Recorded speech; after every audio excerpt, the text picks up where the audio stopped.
they try to make me. I'm saying. Because I'm not, because it could be a hearing. Right.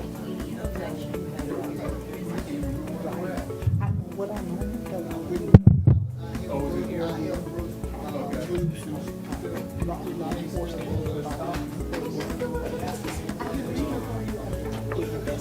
That's it. So just so they're. How are you? Yeah. I'm good. Podcast that just came out. Yeah, please take the podcast.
I think they are. I don't know if that screen needs to be lit or not, I don't think it does. I think we start, it's 3:00, and they'll come in and fix it.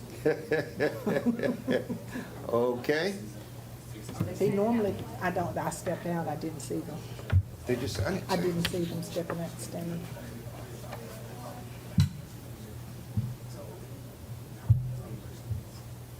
I bet you he's gonna say he's on there. Does Danielle need the screen? I told them that they had two presentations, I think they've got that ready. Oh, okay. Have you tested yours out? You wanna test it out real quick? Dr. Doug, you wanna test the presentation? Just in case. It should be loaded, I just wanna make sure while he's checking. You see yours? I don't see it. They're checking their, Okay. presentation. I don't see it loaded, I was looking at it across the, Is there, Joseph? Mr. Hayes? They usually load it, that's why, had you shared it with them? with Joseph? Oh, okay, that's why they didn't load it, okay. So do I need to share with Joseph? Yeah, who would you like, they both have presentations, shall they share them? Amplify. Perfect. Amplify at ECPS. Yeah, no problem. Okay. All righty.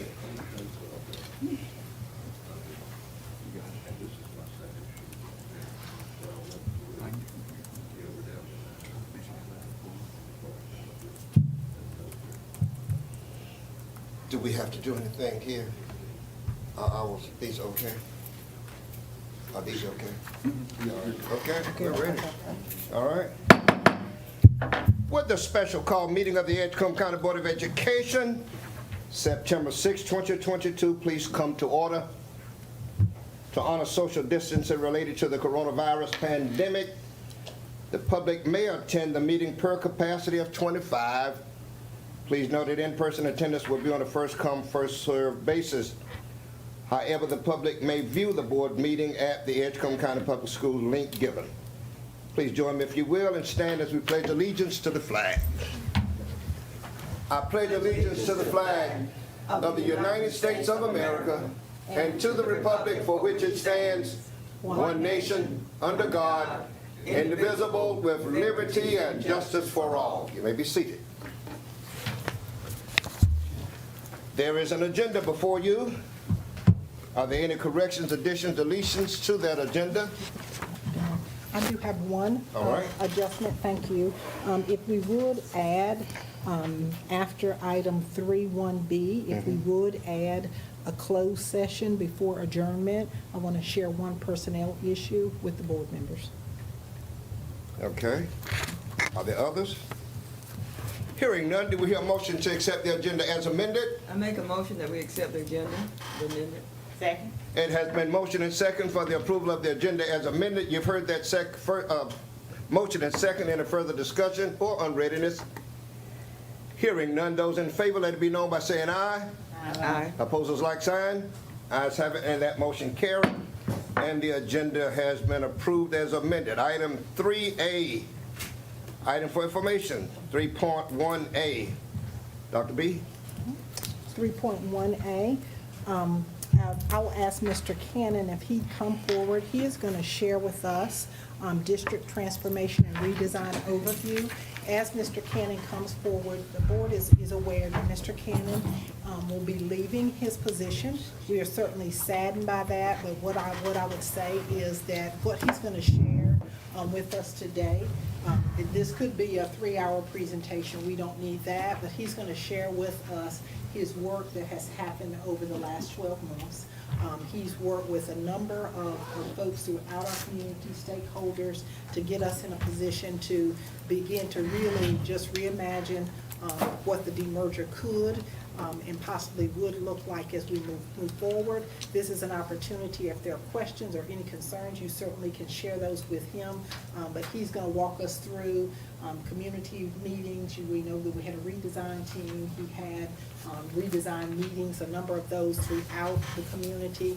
And I know that the empathy interviews and things, you know, having him capture those, some things are hard to capture, but he's going to do his best today to just share that, give us an overview of what he's done.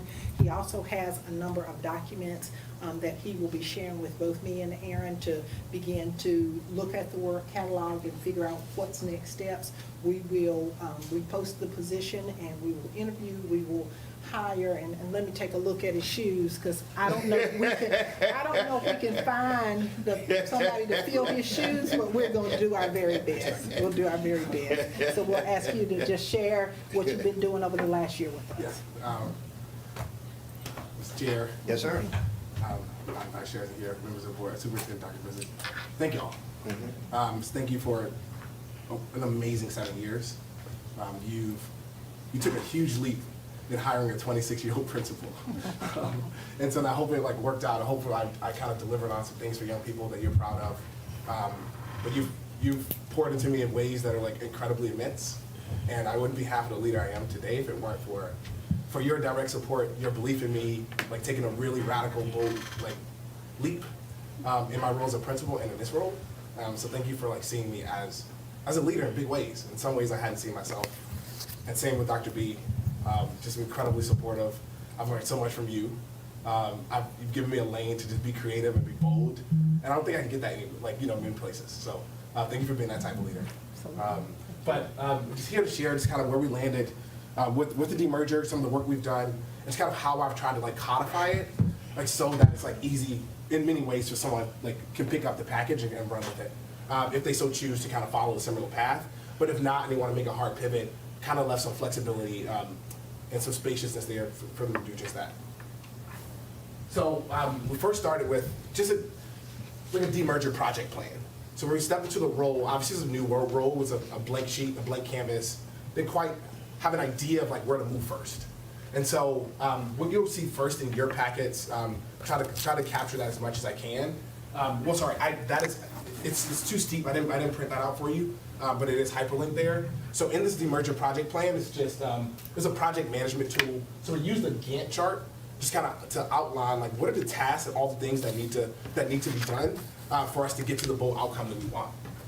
And so this demerger project plan has given me kind of the ability to quickly set the hierarchy of tasks from like what's important and what's least important, and things that we really need to place our feet in to get some traction in this demerger work. So the big goal for the demerger was to like deeply partner with the young folks and their families in Rocky Mount, like continue to expand like ECPS's footprint in the area, get to know that community really, really well, and get to truly understand what are their set of like needs, like what are things that they want to be on the hook for, and how might we support just kind of what they're megaphoning right for, and what they're saying they actually want. And so we use the human-centered design approach to do just that, to hold the hands and partner with like families in Rocky Mount to try to design like a really crisp and clear like model for what could be. And so here's the roadmap. So in the human-centered design model, essentially you design with the people that you're designing for. And so in this particular case, we spent significant time over the last year just learning. Like I would say that we put a pin in this, but we had to continue to, like empathy never stops, right, in our work. It's like going back and asking folks, like, what are things you're passionate about? What are you on the hook for? Like, where have schools have missed the mark in your life before? What do you want to be true in your experience? And so we spend a lot of time just on front porches, in living rooms, just asking this question to caretakers, caregivers, and young people. So I've also had a conversation with many of you in this room to really understand kind of like what ideas you are already holding on to, like what you want to be true for our system as we continue to move forward. So we spend a significant time in the learn phase. And then we use those big insights, Dr. B, myself, Aaron, a few others, really just like being iterative. So if folks are saying this is in the big insights, like what does that mean? Like how might we design a model that best honors like what our families and young people are saying they actually want? So we spend a lot of time just flaring really big. It's like, here, we could do this, or we could do this. What if we did this?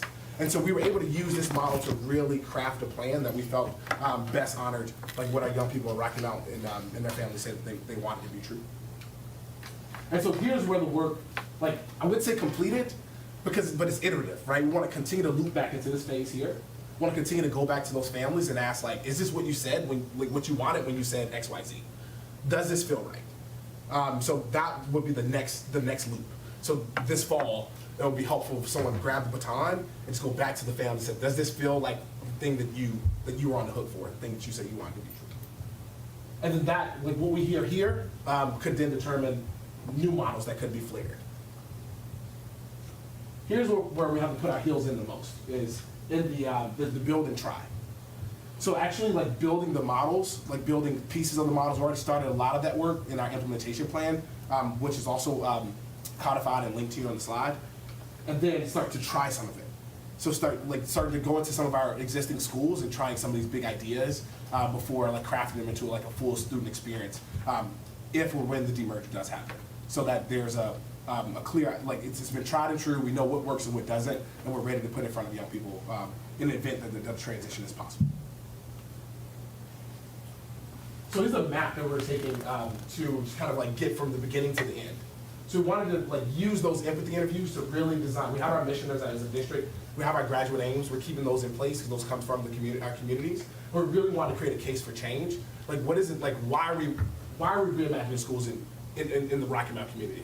Why are we using demerger as an opportunity to move towards a really bold new model?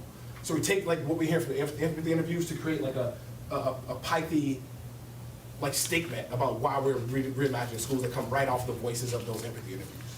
We take that and create a set of design principles. What are our guardrails? Like what are folks in Rocky Mount saying they actually want to be true?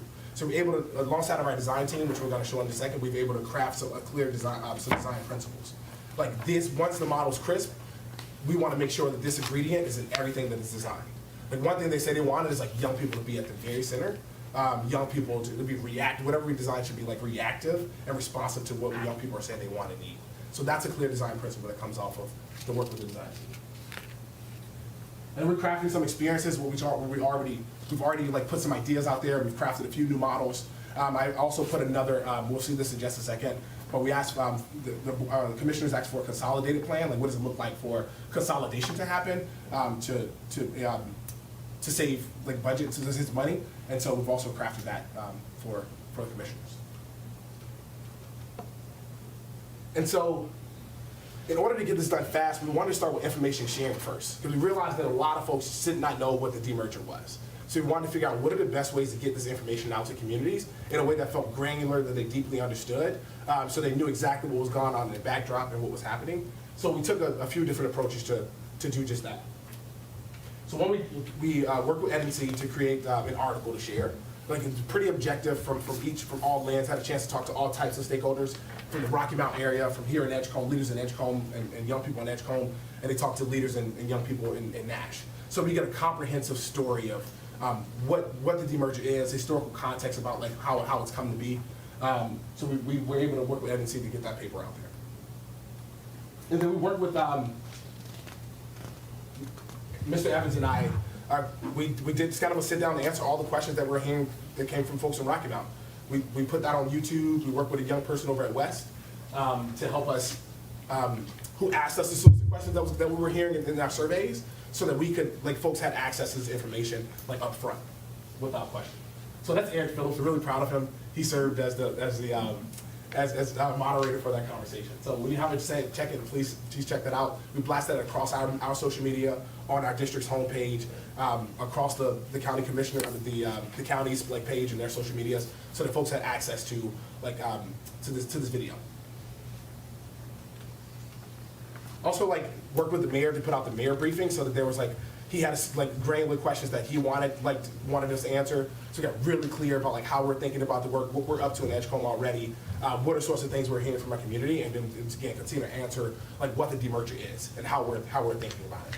So just try to get in front of media as much as we could, so that folks had access to like the demerger. We would raise awareness, and then we tried to like again be responsive to the questions that we were hearing like in the moment, so that we could get that out there so folks understood like what was ahead. We held 3 community meetings. The folks in this room were part of those meetings. The plan was also to have like other community meetings this fall. I think that's whoever like takes the baton, like that's gonna be the biggest leap. It's like, how do we continue to hold empathy interviews, continue the information sharing component, continue to have more of these like intimate conversations across the community, and continue to answer like whatever questions like folks are having. Early on, we created these 2-pagers, and the 2-pagers, one gives you like a timeline. So I just spent some time like under historical documents, primary documents, really trying to figure out like where the demerger, like where did it begin, what's the historical context there, what is the political context there, and try to capture that in a way that like what felt like clear to our community members in really short like statements. So we created a timeline, created just kind of like Python, like what, who, when, and we also on that same document created a QR code so folks had access to the surveys, so we get like input. It might be great to continue to launch that survey again, so we can continue to collect like more information from the public and communities. And this is where we also like house our information regarding our community meetings.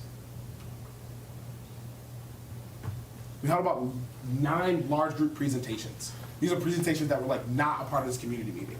So meeting with like our mayor, their group, the Human Relations Council in Rocky Mount, just trying to get as much information out there in the periphery as much as we could. So who are the people that touch like many people, and how do we share this big information with them so they understood what we're up to, how we're up to it, so they can continue to megaphone that, so that we could push this information throughout the community. And then we did some information gathering, so really trying to understand like where we needed to head. We've seen in systems where we've jumped out there and we said like, this is what school is going to be for young people. Here's what it's going to look like, and we know that doesn't feel right. And it's not in the ethos of how we do school here at Edgecombe County.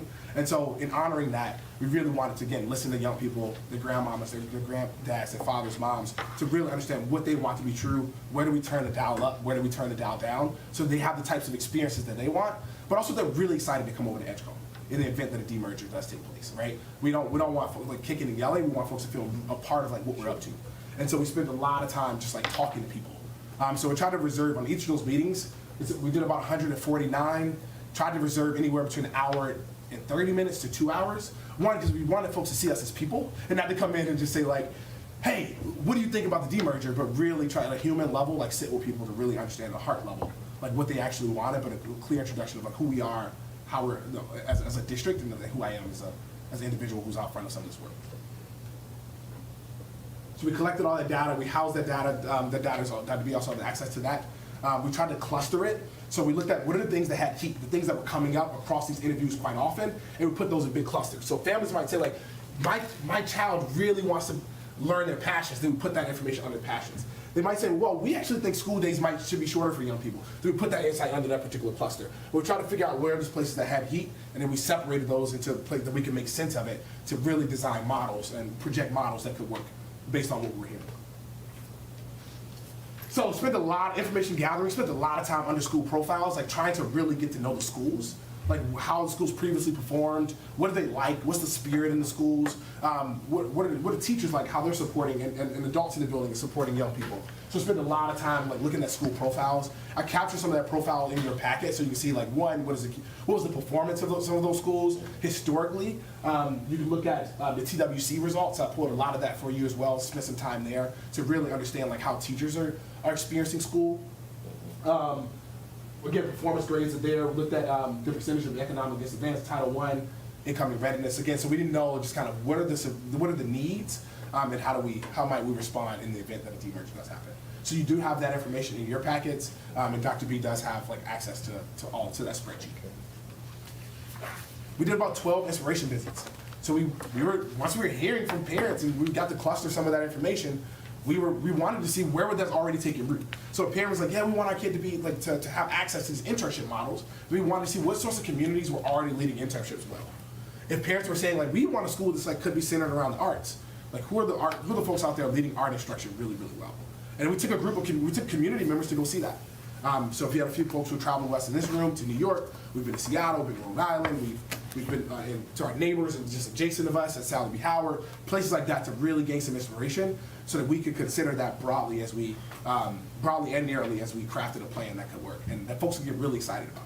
So we took about 12 inspiration visits. I think as the work continues to move forward, I think inspiration visits, I know it's already in our playbook at ECPS and ethos, but that's a great place to continue. So as we continue to sharpen the plan, like going to see where those things are happening and bring that back and include that in the plan, but it also has to happen alongside of families and communities so they can also see what is possible, what could be true in schools.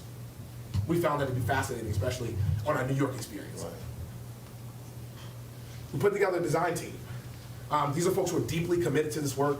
The models that you've seen or you've heard me kind of like share out, like those have been like vetted, those have been audited through our design team. We've had 3 of those meetings. These are people who are deeply committed.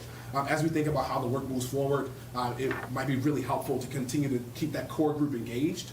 It's a broad group of stakeholders, from parents to students to community leaders to caring educators of both our system and the Rocky Mountain system, and folks who give a very panoptic view of a big, large-scale view of like what could be and what might be missing. But these folks have audited some of the plan, they've contributed to it, they've shown up at the design meetings, they're holding the pen on a lot of it. So as we continue to push this work forward, we're going to continue to engage these folks here listed.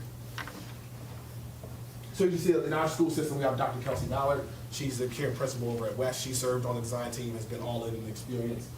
We have Dr. B is on the team with us, Mr. Evans.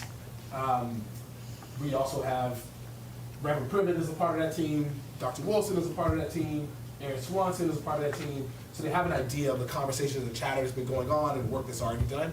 I captured all that, so like the presentations, the minutes from those meetings are all inside of a file, and Dr. B also has access to it. But again, this group has like learned a lot. They've been on this journey with us, and they just have so much to share and contribute. So it might be, prudent to like keep them part of that. And just so you can get an idea of like what those conversations look like. So we met in March, and we just kind of like really wanted to build like who are we as a team? Like why are we here? Who are we individually? How do we come together collectively to do this really big work for this community? Our second meeting, we wanted folks to understand like what is the demerger? So they were the first to get like a window into like what the demerger is, what are the granularities that are there, what are some things that have been discussed that we want you to go out and share, but we wanted them to megaphone this. So if someone's like, we don't know what the demerger is, someone from the design team in places that we aren't present, they can say, let me tell you what design team is, or what the demerger is, let me tell you how we're thinking about this work. And so we did a lot of that work in April. May, we just really talked about how do you megaphone? Like how do you, like what does it look like to share? What does it look like to raise awareness? What does it look like to be out front of this work as a leader? And then we used May and June to talk through like how might we use what we've learned to continue to iterate. So we did some auditing of the plan, we gave Chris feedback, and then like using that feedback, how do we continue to like sharpen the plan? And in 2022, the plan was to continue design team meetings and get individual feedback, and then continue to have these community meetings, but passing the baton not only to the person who leads the work, but also have design team members at those meetings who are also leading and facilitating those big meetings. So implementation planning. And so I created, this one is, I wanted to leave this flexy enough that like whoever picks it up or if things change, it's iterative, that we can continue to shift. But we created the bold new model based on like what we're hearing. So in this implementation plan, trying to think through like, what is the draft historical context writing sample? So if like we wanted, folks need to know like, what is the historical context here? What's the history? I tried to storytell in a way that like, if you were to print it on paper and share it out, people are like, oh, this is how we got here. I tried to create a case for change writing sample, tried to create 2 versions, like one for like an adult. So an adult read it and it's really Python, it's like, oh, I'm really ready to reimagine school. Dr. B laughed at me at this, but we also have another writing sample for young people that's kind of like painted this picture in like a Black Panther world, right? So that like young people are like, imagine if you're in Wakanda one day in Rocky Mountain, that sort of thing. And so that like it lands with young people so they have a clear idea of like what we're up to and they can raise their hand and say like, I really want that. That also has all of our key insights. So like we cluster those insights, that's there. Like what are folks saying? What things will continue to come up, those are also in the implementation plan. We have a draft indicators of success. So what does success look like at the end of this? If this were to happen, like what does it look like measurably? So being able to script that out alongside of Dr. B so we know exactly what that looks like in detail and up close. And then the innovative model that we've been pursuing, like I've been thinking through like who are the people we'll need, what are the things we'll need, how many grade levels we'll need. So I try to get really, really clear and really, really granular there. So someone can look it up, like someone can grab it and say like, oh, okay, that's clear. We need this many teachers. Here's like what roles we need in the building. Here are the new roles. Here's what it will cost us. So I try to put all that in one place so that like if this model is still appealing, like a downtown Rocky Mount High School model, and and then build backwards planning out of that, like someone sees like bite size, like here's what this is and here's what it looks like. And then you also have this in your packet. Our last conversation with county commissioners, last conversation with Mr. Evans, they asked Dr. B and I to, like, what does it look like to cost save? They wanted us to create an option for combining the schools for economic benefit.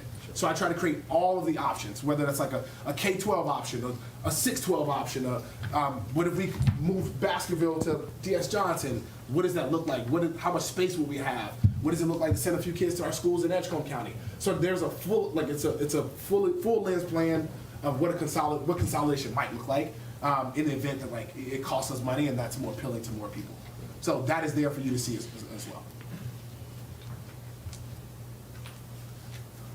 And I've created a logic model, and the logic model is really helpful because it visually illustrates the resources required to implement the model. It looks at the activities, outputs of the model. So if we did this, here are the outcomes that we're going to get. What are short-term outcomes? So I look at what are the long-term outcomes we can make a bet on. And then it defines like what is the intended impact on those goals? Like what are the sequence of the intended effects? So again, someone could look at the logic model and say like, oh, if we do this, we get this. Here's the inputs we need. Here are the outputs we can be guaranteed, et cetera, et cetera. So try to make it as clear as possible based on kind of the conversations that we've been having. And it also outlines the activity. So in like September, this will happen. In November, this will happen. So in the event of a demerger, like it gets really, really clear and really, really bite-sized in that logic. And then I put together a budget proposal. So the budget, like in the event that like a demerger, they said yes to demerger. There's a budget proposal for short-term budget to jumpstart. Like what are the things that someone in my role would need like right now to be successful right out of the box? So that would be the ask. Of course, like alongside of Dr. B, the ask we made to the commissioners to get really bite-sized. Like, how do I be successful in getting this done right now?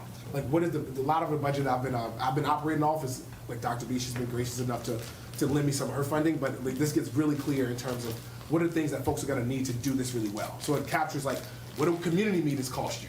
What would it cost you to potentially market this thing?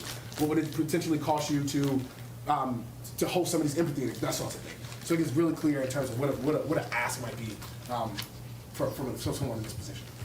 And then I tried to, alongside of Aaron and Dr. B, try to create like a long-term budget to implement this. So if we went with the model that we've been talking about, like we included all the bells and whistles, like with considering like mental health, how we support, considering like the advisors we need, that sorts of thing. This creates a long-term cost estimate. So if we had all the bells and whistles, like what would it cost us? Now, of course, we could downgrade it just a little bit, make some things work in some ways, piecemeal a few things from resources we already have. But in a dream world, we've created this breakdown, and we made sure we itemized it so they know like what are the predicted costs, like what might it cost us to do this? Did you in your work, did you downgrade it, or you just left it as the bells and whistles? Well, I put in the bells and whistles, but I itemized it. So, Okay. so for example, So we could actually take parts out of Exactly. it, and it would be cost analyzed. so if we said like if this building could be, we could position this building with 3 Okay. MCLs to support like early learning reading. Then it says here's what it cost us, but then we can go in and say like, we take out these 2 line items and we can only pay Right, for we one. can move, match and move, and have the cost of And it. so what Aaron and I did, we were looking at like DPI documents. We're looking at like school cost documents. So we used the like, what does the post office cost us? What does it cost us on average to build a new school? Because there was conversations around that. Like, how much does it cost us to do a new build in this community? Like, what does high school cost? So we try to get like really clear about these things. So it's a long term. But again, we could take out some pieces. It would be great if we could raise the funding for it to do all of it well. Right. But if in the event that we just can't get there, then it's itemized. Okay, good. And it also gives us a possibility of maybe the first year, this is what we can do. Okay. And then we get grant money, then we can add some of this stuff to it, so. And I also, thank you, Dr. B, that gave me something I want to share. So even in the executive director itemized budget, I put it in phases too. So if the commissioner's like, well, we're only gonna fund this from September to November. Okay. I've already put that in phase 1. Okay. So if it's like, but here's what we're funding like December, then we've also put that in different phases. Okay. And so we try to create a timeline too for spending for this particular long-term budget. Sure.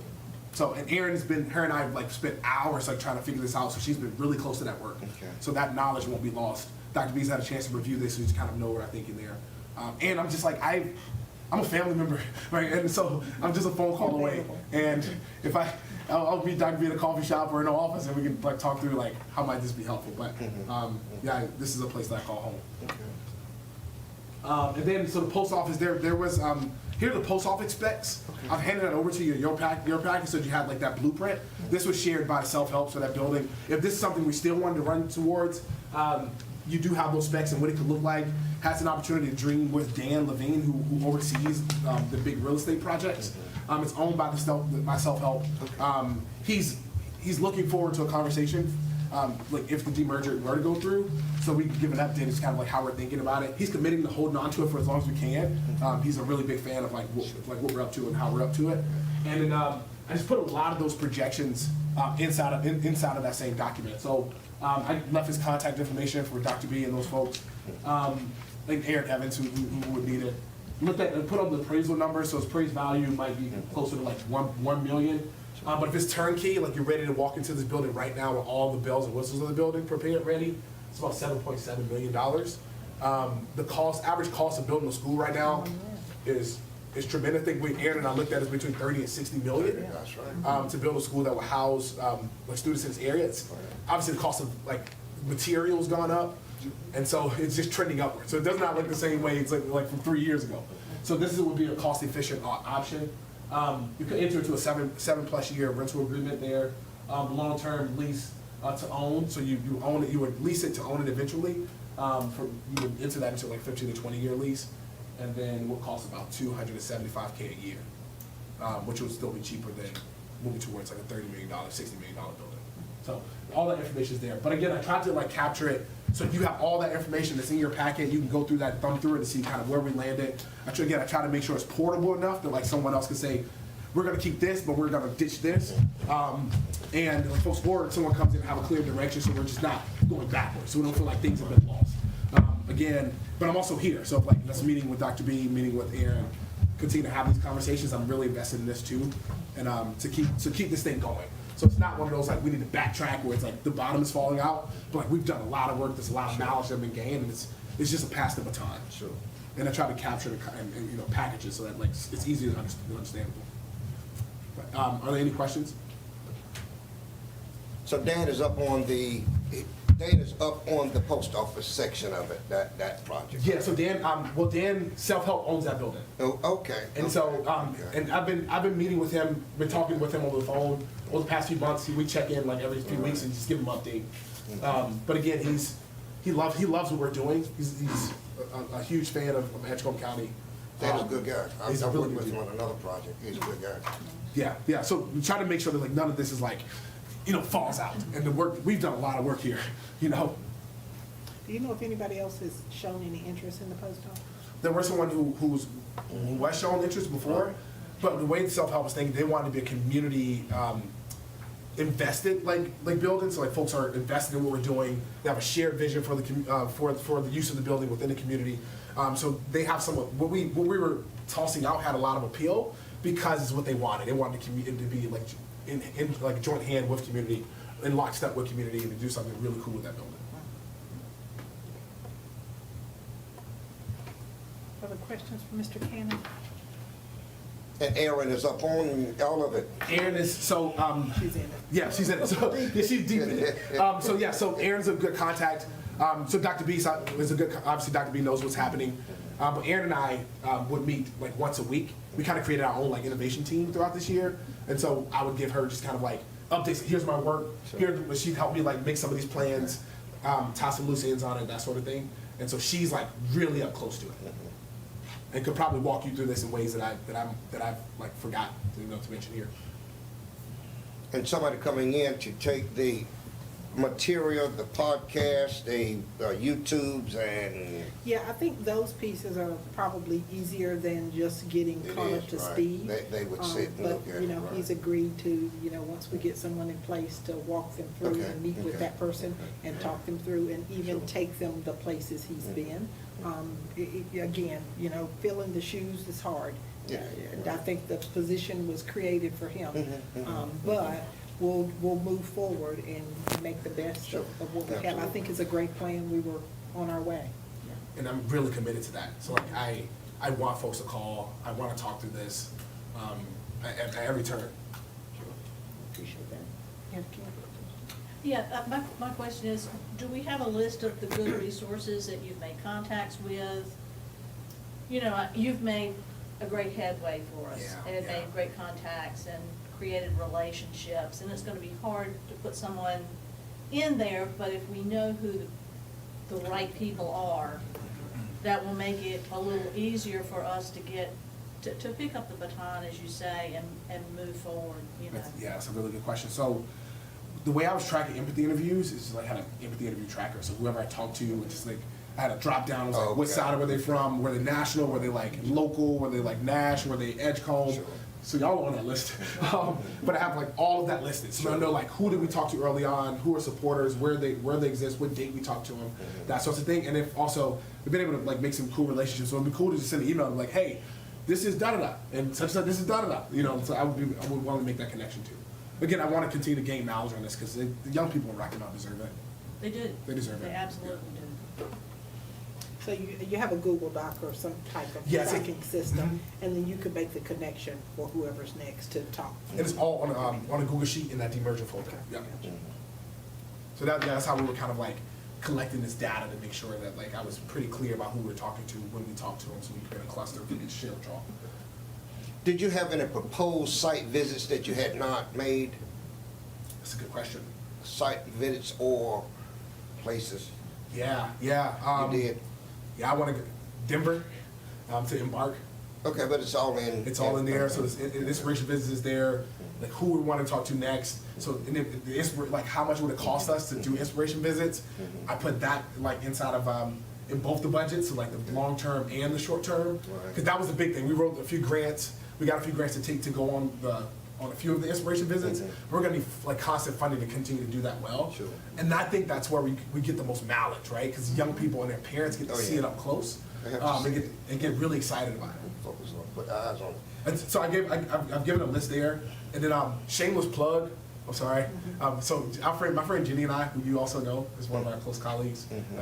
We host a podcast called The Hummingbird Stories. Yeah. And this season just like talks to all these people across the country who are building these bold new schools. So like all the guests we have on there will be a great place to kind of stop and listen. And another shameless plug, Quanasia Bryant, who is one of the micro school babies, is on the next episode. It comes out tomorrow. So you can hear how she's thinking about the work, and then how she was a part of like the micro school and what the outcomes were that was for her. So please check that out. I think you'll be really proud of her. Okay. And then you mentioned that you went back through and some of the alternatives, or one of the alternatives was to look at the possibility of moving some Baskerville or Parker or Edgecombe or whatever. You have a chunk in there that speaks to that, and that's kind of. Yeah, what I did is that particular plan that you have does not include like the post office plan. Right. So some of that was like to give kind of a voiceover was like, what if we took the high schoolers and just moved some of the high schoolers over to North Edgecombe, right? And like, what if we moved most of those high schools to North Edgecombe? What if we took some students and moved them to West? Post office was utopia. Yeah. So I'm creating all of those projections, right? So in the event that we could just make use of like what we already have, what could that look like? And to be honest, it's like that's also not a bad option.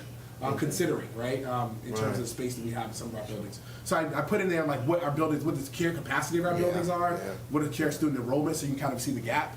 And then I also did the same thing for the care in Rocky Mount schools. So you can see like what's the capacity of buildings, got that from Jerome. So he was able to hand that over to me, and then like where the care and enrollment, so we can see where the space is. And then I put the building costs, like what building's gonna need the most work, because I know that was the commissioner's concern. So for example, DS Johnson has almost $11 million in deferred maintenance, whereas like your Baskerville might have like $6 million. However, DS Johnson's a bigger building that has like way more capacity than Baskerville. So like you have to kind of make a choice whether I move those kids over from Baskerville into DS Johnson, put the money into the building at DS Johnson, and then potentially take kids who are already in Meadowbrook specifically, because Meadowbrook is like literally just like some kids go to West and Bullock, and on, like 2 streets over, those kids are going to DS Johnson. But I created a prediction where those young people would then just go into, there's about 70 children. That's right. So it's not that many that could go into like the Bullock schools, or the same thing with the middle schools. So try my best to get, and that's approximation. So, but I think it gives like a guiding post of kind of how this thing could work. We mentioned, and I don't want to take all the time, we mentioned at one point the possibility of looking possibly at a charter In-district charter. thing. Did we get a chance to do that? Yeah, so have some, and I'll share that contact with Dr. B, with Julie Garber over at DPI. Okay. She thinks it's possible. Oh yeah. But she wants to really dig deep with Edgecombe County once the demerger is called. So she'll give you all the predictions, like what it could look like.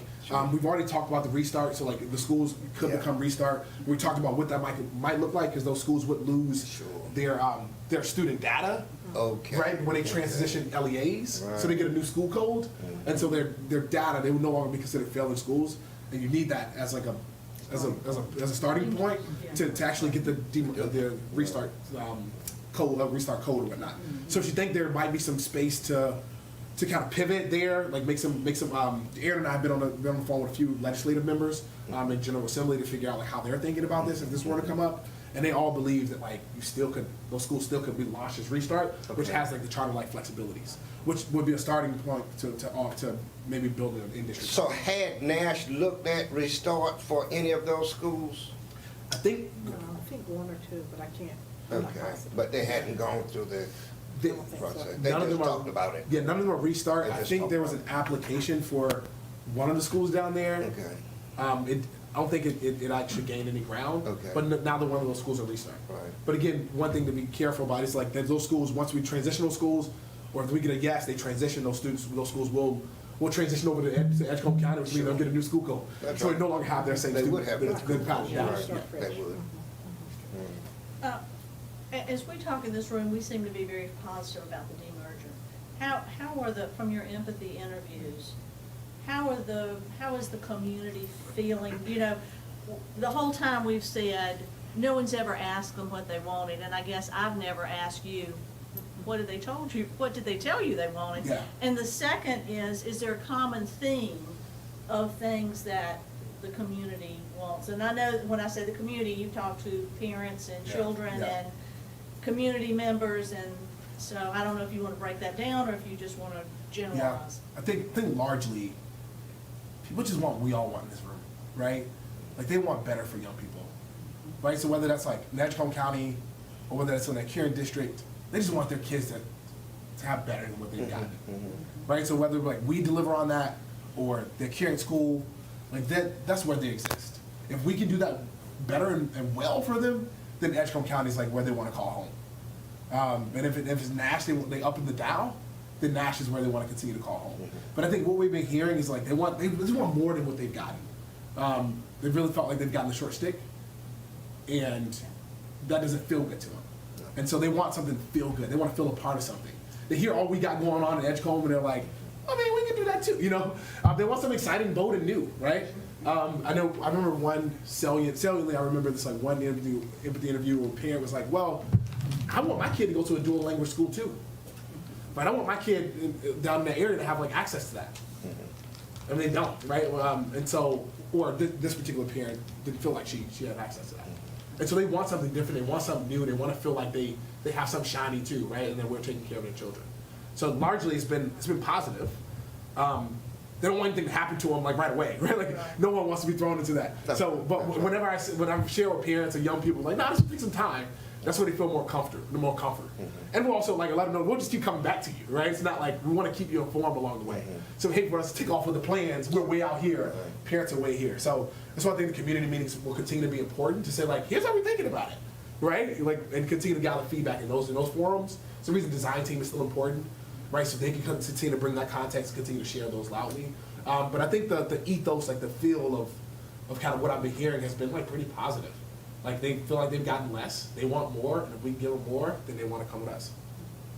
I think trust is the key, and I just want to make sure that where we go from here will continue that trust relationship, you know, because, I mean, our parents send us the best they have, and, you know, those children mean a lot to every parent, and, you know, even going from like an elementary school to a middle school, that's a lot of anxiety for a parent in your own district. And so I just want to make sure that, you know, that we create an environment of trust, that the parents believe in us and know that their child is as important, that the Rocky Mount children are as important to Edgecombe as the Pine Tops children and the Princeville children, the Tarboro children. So when I found to build trust, it's just like, I just sit there and just listen, you know? And like without inserting, just hearing the experience. And I have a set of questions that are scripted, but then like I just use just kind of like what I'm hearing to like guide that conversation. So I have a set just like to hold on to, but I'm not committed to it, you know? And so I found that to build trust, and to be in the community has like been, like that builds trust. So like whoever comes in the role, just like being there, right? Like being able to meet people where they are. So I've like gone into living rooms and, you know, ate fried chicken in the middle of the day, you know? Oh, yeah. So that was like to really like, you know, build trust factors. Like I'm kinfolk, you know, Yeah. that I'm in this with you. And another thing, I realized too that like, you know, the suits or the things don't work. So sometimes we go with sneakers on, right? Yeah, And just so like like they go. and my jeans and just be a regular human. And Yeah. so we don't feel like the scary school people, you know? Well, I'm glad to hear you say, because the big word, yes, is trust, but the massive word is change. And especially because so many people have lived in this area for so long, and that railroad track has been a divider. And I'm glad you say that we got that people are feeling that is can be real. Because many times, and this is what we gotta be real careful about, people can offer change, and it sounds good at the beginning. I'm glad to hear that you built in things and steps to go, because this is a massive change, something we have never done before. And we got the parents are gonna be it's very, very important that they are all on board with us as we see what we see. So, I'm glad to know we've got the data and everything, but I hope that we've got, that what you see is what they are actually seeing, the connection of the school and the community working together. Exactly, yeah. And again, to answer your question, like what are they saying they want? We built that right in the plan. So what I hear you saying is like you want young people to have more access to internship experiences. Going back to the business folks in the area and asking, like, what I hear you saying is like this is the new, like these are some of the jobs that are going to be created in the future. Like you have the future trends around this. So we use that kind of as a guidepost, like create an implementation plan. Try to create it open enough that again someone comes and hears something different or there's a different flavor, then they can shift a bit. But like granular enough that like you have a nod in terms of like what you need to be up to fulfill this plan. But we're gonna need somebody to go in and do some massive work in what you've created. Right. My church is in the middle of this district there that we're talking about. They like what we're doing, but they're so afraid of the unknown. Yeah, let's do this, but let my kid get through first. They're afraid of the unknown. They like it. They're on the cusp. But let my kid get through. But what you're saying is great. But you've cracked that ceiling, and we need to go in and build on it and improve upon the trust. Yes. We don't have it yet. Mm-hmm. And they also But we trust. can get it. We can get it with the right person. We can get It's gotta it. be one language, it can't be. We can get it. But it'll take a whole lot of work. And the really incredible part is like everyone knows Dr. B in the community. So when the community was like, you the black lady, it's like, yeah, Dr. B. They know you. Right? They So know you. like so they know Dr. B, they trust Dr. B, they see her as They do. a leader They that they do. can believe in. So Right. we also have that there too. But we all have to speak that same language, because they don't need to hear anything Different. yeah. And if it is different, you need to go to her in the closet. We're serious You about it. deal Wherever with I it. go, they know that I'm 200% in it. They know that. They know that. And they need to know that people, that we are all on board. All your people on board, yeah, but they ain't said nothing. And to also build But we gotta trust. do that, because it's us. I mean, this thing is not going away. It is not gonna come easy. Donnell has just cracked the door. I mean, we've just begun to get this thing rolling. And there's a lot of work to do. Well, there's some trust to improve upon, and people need to see it. But it's real, it's doable. It's doable. Yeah. But again, I think we have everything we need to go the distance. It's a good project. It's a good thing for somebody. Again, try to package it. Right person. We have to try to make it crisp. So. Yeah, I think without your work, I think when you first started, you recognized that a lot of people did not even know. like, That's right, what- that's right. They didn't know what was gonna happen or what the potential was. So I do think the community needs a redesign, Yeah. the attention that's been brought to it. I don't think there's many people who don't know now, Right. which is a good thing. Yeah. It is a great thing. We needed that. And this work just fires me up too. So again, if it's like a Saturday coffee shop vibe or whoever's next or Dr. B and like we just put pen to paper and like that, it gives, it's fun to me, you know? So I wouldn't mind like being that person too. Sure. Anybody else? Yeah, thank all of you. I'm grateful. Yeah. We appreciate No, you. we wanna thank giving you. the time. You were the right man for the Right. job. I know it. Don't make me fight him again. I know. And We will miss especially you. thinking about how you go from home to home. Yeah.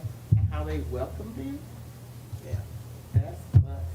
And you're the face to it, really. He's the face to the project. He's the face of the project. That's what He's the face hurts, of that's the what project. hurts me. It's hard to get another Because face. usually, people have fear. It's hard to get enough You service. articulated Trust what you. needs to be done. They You gotta trust him. cross that line. I could stand out there and say the same thing, and they'll say, not here. Yeah, they trust him. They So trust we him.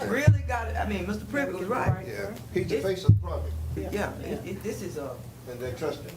yeah, this is something that it's massive. It's bigger than we are, but we gotta but like Mr. Privet said, you open the door, crack the door, and what we gotta learn, we gotta find the steps to to walk in. Yep. And again, I'm indebted to y'all Not forever. much. Nigga, I know you took a leap on me at 26, and I've learned so much, built a lot of muscle, built my own capacity that feels good. And I wouldn't be able to make any of my leaps or my turns if it weren't for all of y'all have given me. So, and I owe that to y'all. So if that's a phone call, if that's a meeting, if that's whatever it is to keep this thing going, I'm here.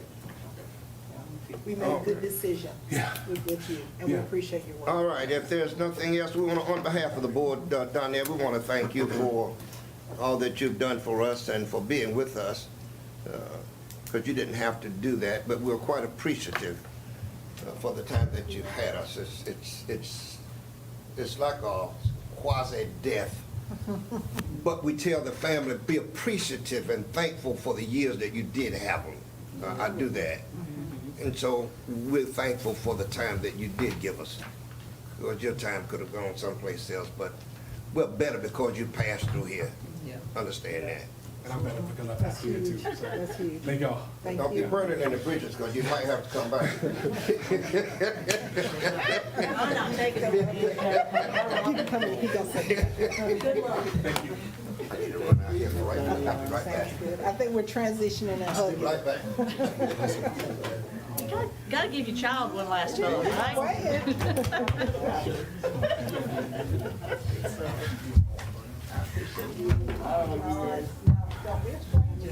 I'll call you all the time. I'll show up at your house. Thank you. So I will, I think Reverend Privet stepped out, but if you'll take a peek at your agenda, under 3.1B, you'll see approval to adopt the ECPS 22-23 child care plan. I sent you all an email to ask you to press pause from our last meeting, just because some numbers were off, and Dr. Dove, Ms. Sykes, and Ms. Batts got together. They certainly looked at some of that information. There were some concerns there. The presentation that I shared with you on Friday is a repeat of what you have. And so just wanted you to pause for a minute, look at the data, make sure that our numbers are clean, that they're right. After they had an opportunity to talk to parents to see what the interest still was or was not.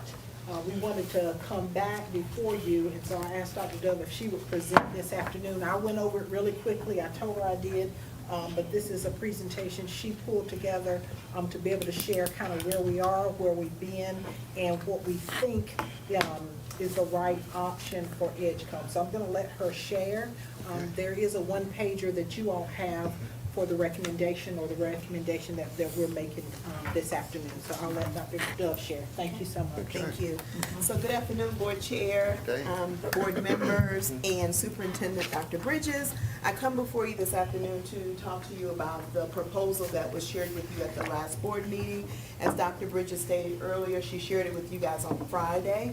And so I'm just going to briefly go through it so we can make sure that we're all on the same page and understanding the same thing about the proposal. So here we are for the child care proposal for 22-23. At the last board meeting, it was shared that we have some deficits with the child care facility. Currently, we now have 2 full-time employees.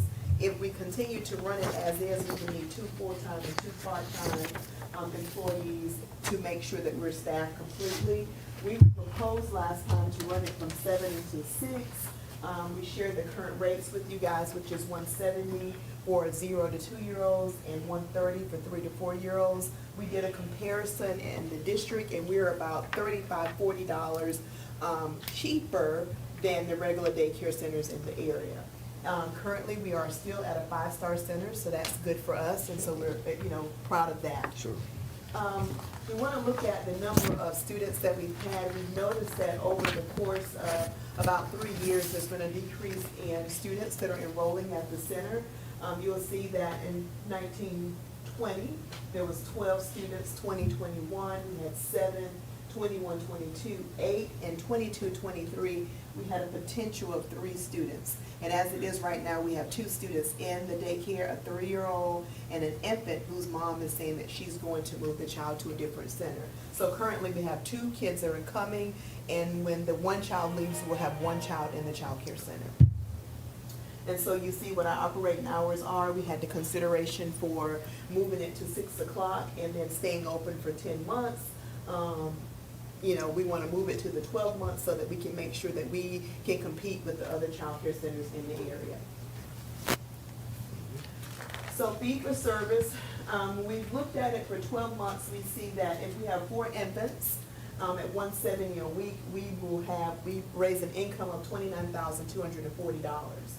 If we have 6 toddlers at $130 a week, that's $33,540, which comes to a total of $62,780. Based on what we were looking at, if we increase our child care to 12 months, and we raise that 63,000, have a revenue of 63,092.82 cents, we have a difference of $15,000 from our initial request of $48,000, so we still have a deficit. We are requesting funding for 1 school year, the 22-23 school year, to develop a sustainability plan for the child care. Because what we're seeing is that every year there tends to be a deficit. We've seen it from starting from 2018, we looked through and there's a deficit. You see 2018, 2019, like a $4,800 deficit almost. 2019-20 was a $3,700 deficit to round it off. 2021, we had a huge deficit of $25,721.48. In 21-22, $27,091.51. If you look at that over the course of 4 years, we have spent out of local funds almost $62,000 to continue with the child care center. So we have a problem, and we realize that there's a problem because what we're bringing in is not sustaining the center. So we're at this place of saying, do we continue to pay the funding to keep the child care open out of local funds, or do we look at a different sustainability plan? So we looked at all the pros and cons for the center. It's a great resource for Edgecombe County employees. It's less expensive than the community daycares. It's a 5-star center, and it provides early childhood readiness skills.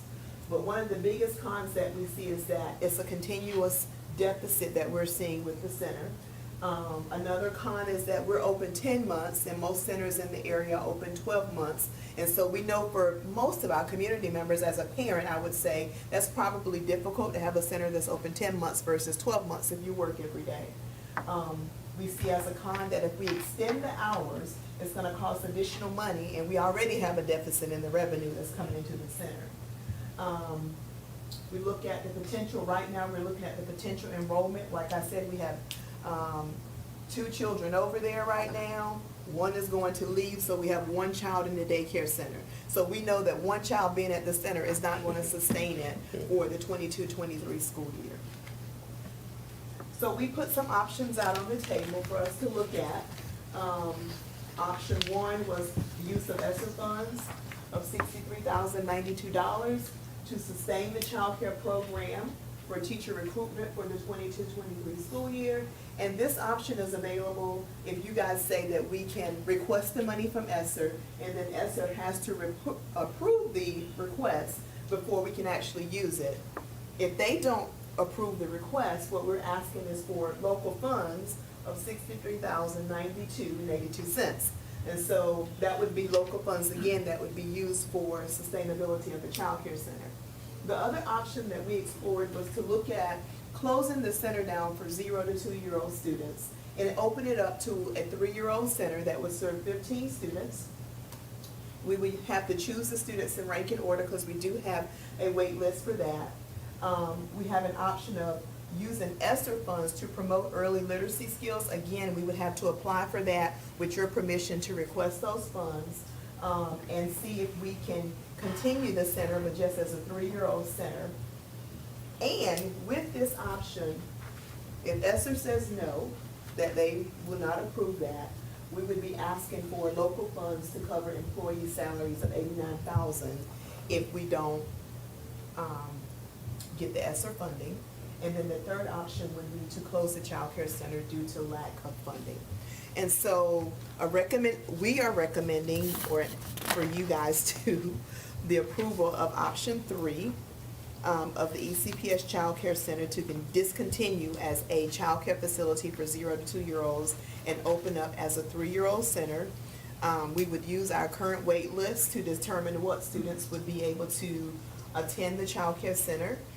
With that, if you guys give us permission, we would request funding from ESSER, which we feel that we're more likely to get because we would still be working on readiness skills for early childhood and getting them ready for kindergarten readiness for this current school year. We realize that this is only for the 22-23 school year because we have to work on a sustainability plan for the child care center or the 3-year-old center, if this is something that we want to move forward with. Do we have any questions? Yes, I ma'am. have a question. You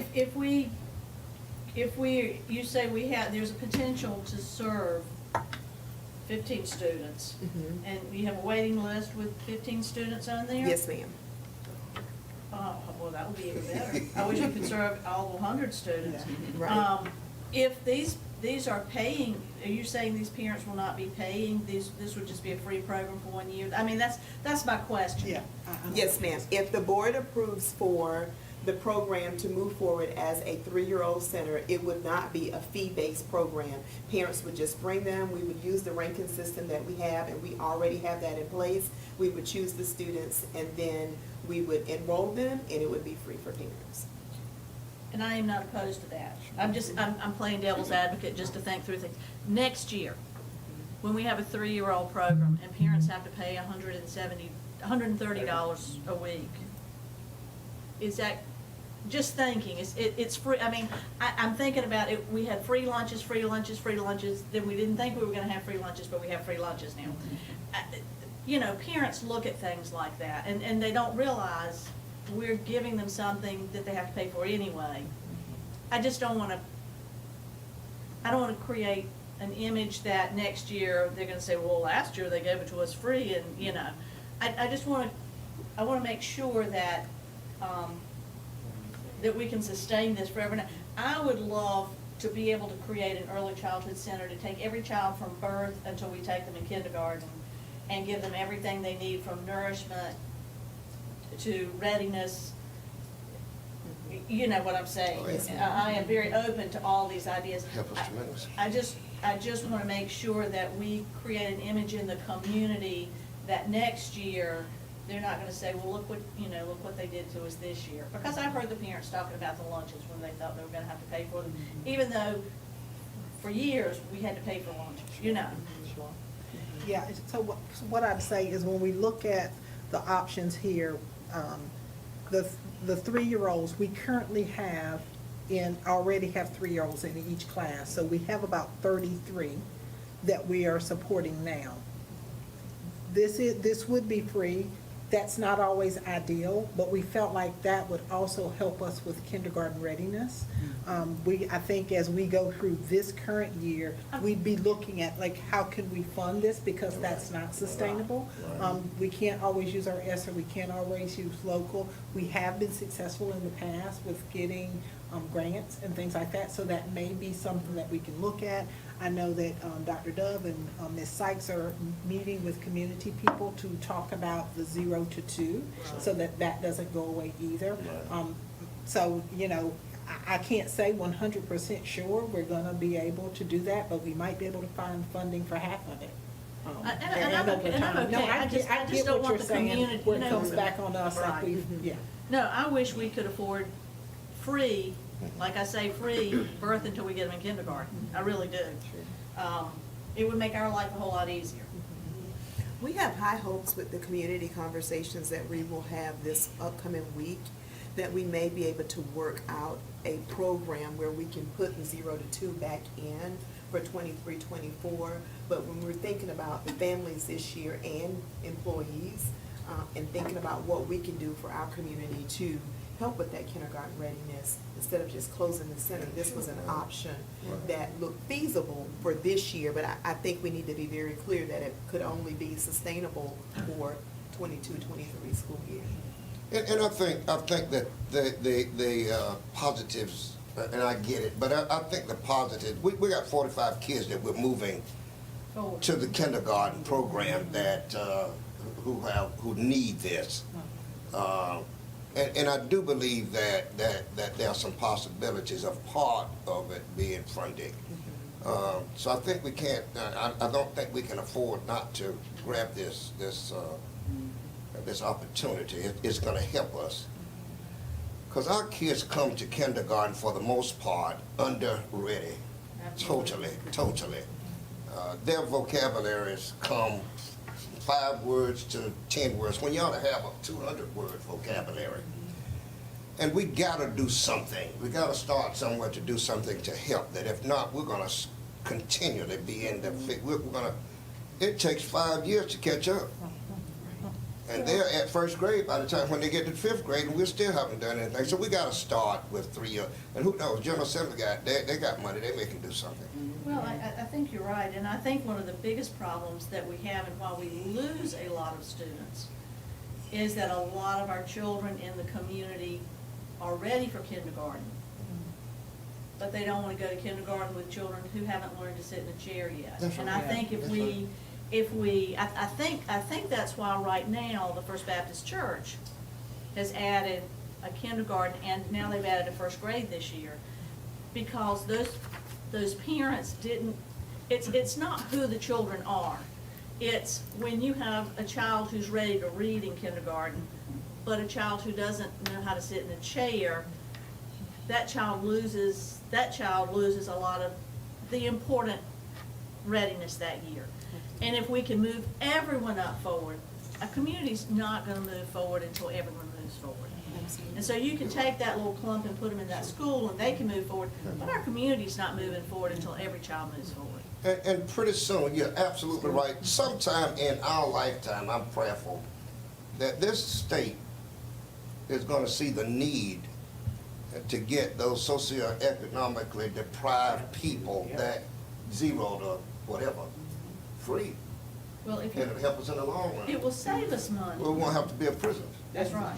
If we put the money in, early intervention saves money.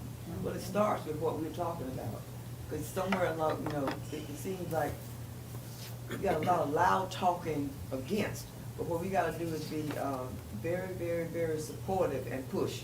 It's gonna take everybody, because like somebody said, we got mama babies come to school to be educated rather than do what they need to do before they get there.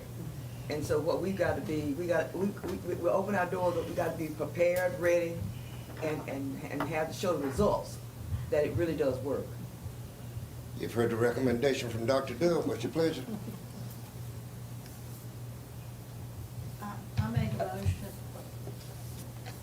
I make a motion that we approve option 3. Are you ready for a motion? Okay. Go ahead. I make a motion that we approve option 3 to close down the 2-year-old class, but you can bring that back to us later. Create a 3-year-old class to serve 15 students, and if we cannot use our ESSER funds, I don't know where we're gonna get it, but we will look for the support of $89,000 to support it this year. It will be local. Local funds. Well, I know that's where we're gonna find it in our local funds, Is there a second? A second. Motion and second for the approval of option 3 as read. You've heard that motion and second. Any further discussion? Questions on unreadiness? Yes, I just, and I'm for it, I think we need to put in there, like we got option 1 at the top, that this is for the 22-23 school year. Okay. You I ready think we for- said it, but would you didn't. take that friendly amendment? I'd like to add that to Okay. my motion. All right. All right, there's a second for that friendly amendment? Second. All right, okay, you've heard that. Any other unreadiness? Then I'll call the question. Those in favor, let it be known by saying aye. Aye. Those opposed, like sign. Ayes have it. That motion carried. Thank you. Thank you, board chair and board members. All right, you're surely welcome. Thank you. That's gonna help us a lot, because there are other people out here grabbing up our 3 years. Exactly. All right, okey dokey. Okay, let's see. Next item is, let me, somebody take us in closed session. You don't have to do all that script. Move to go into Move to go closed in session second, to go to closed session. for the discussion of personnel matters. For the For discussion. discussion of what? For the discussion of Personnel matters. Is there, okay, you've heard that motion in second for the going into closed session, and for the, further discussion of unreadiness, hearing that, those in favor, let it be known by saying aye. Aye. Opposers like sign. Ayes have it. Let's close the door. Oh, do they need to come? Those guys need to come. What do they need? I can't never find them. Where is it? I don't know. Right up here.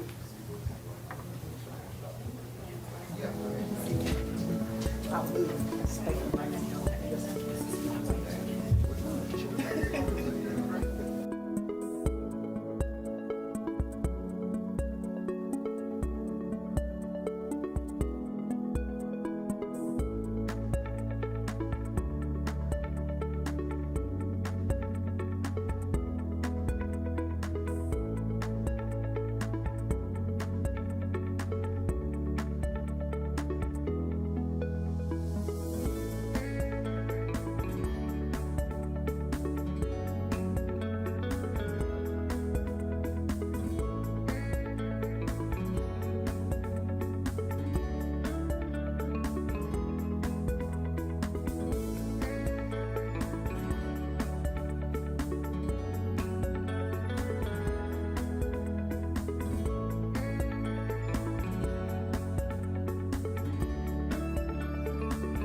It's Dr. Bridges' friend.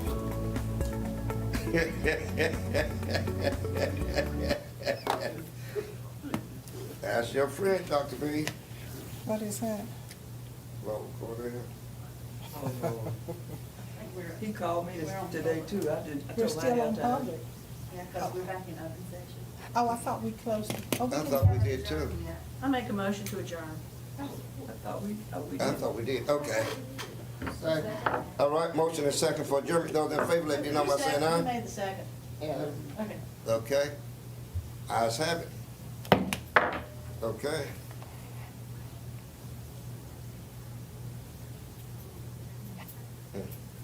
I thought he came in and turned these off. I thought so. Did they, yeah. Mine He didn't- is. He didn't cut them on, did he? No. Oh, did he? Thought he cut 'em off. You thought he turned them off? Yeah, he did. You're right, Earl. Yeah. Dr. B, what happened to your foot? All right, yes, Nina. I fell several weeks ago. I didn't I want need to. to ask, Let me turn this off.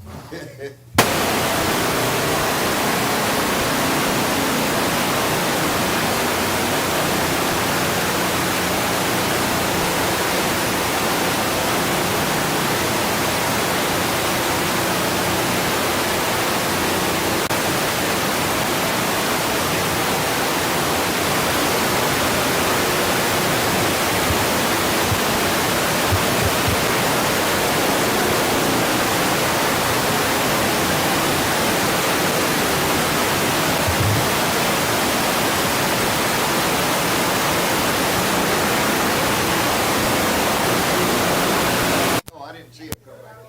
Is it broken or sprained or cracked? It's not broken. I've had Well, it wasn't laughing you fell, I was laughing you were he said the same I thing. thought I was gonna say, were you drinking? Were you drinking? I could see